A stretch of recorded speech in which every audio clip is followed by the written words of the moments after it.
ఎఫెసీయులకు రాసిన పత్రిక 5వ అధ్యాయం. అపోస్తలుడైన పౌలు ఎఫెసీయులకు రాసిన పత్రిక 5వ అధ్యాయం 8వ వచనం. మీరు పూర్వమందు చీకటి అయి ఉంటివి, ఇప్పుడైతే ప్రభువునందు వెలుగై ఉన్నారు. వెలుగు ఫలం సమస్తమైన మంచితనం, నీతి, సత్యము వాటిలో కనబడుచున్నది.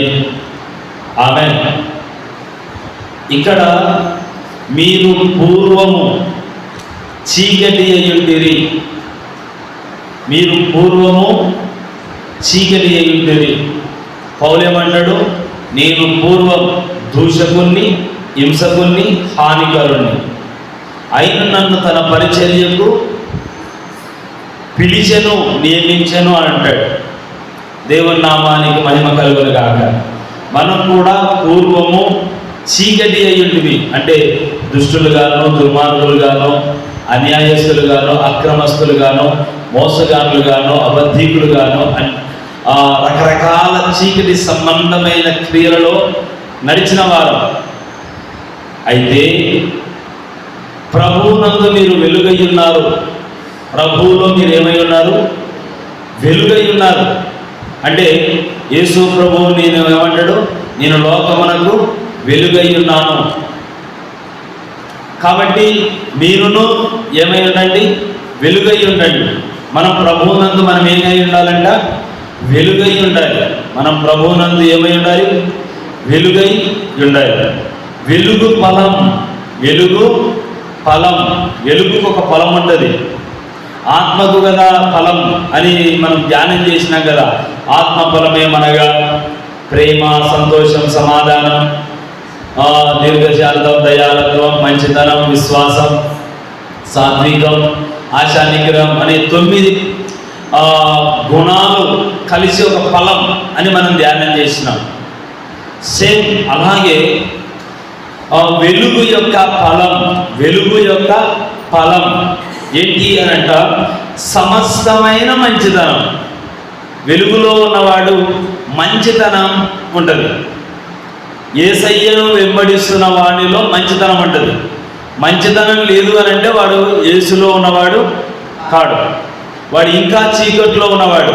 వాడు ఇంకా ఎక్కడ ఉన్నవాడు? చీకటిలో ఉన్నవాడు. వానికి వెలుగు రాలేదు. ఇంకొకటి నీతి. ఏముంటుందంట? నీతి. నీతి ఈ రోజుల్లో బైబిల్ చెప్తున్న మాట ఏంటి? ఏ భేదం లేదు, అందరూ పాపం చేసి దేవుడు అనుగ్రహించి మహిమను పొందలేకపోతున్నారు. నీతిమంతుడు లేడు, ఒక్కడును లేడు. దేవుని వెతుకువాడు ఒక్కడు లేడు. అంటే నీతి అనే వ్యక్తి ఒక్కరూ లేరు.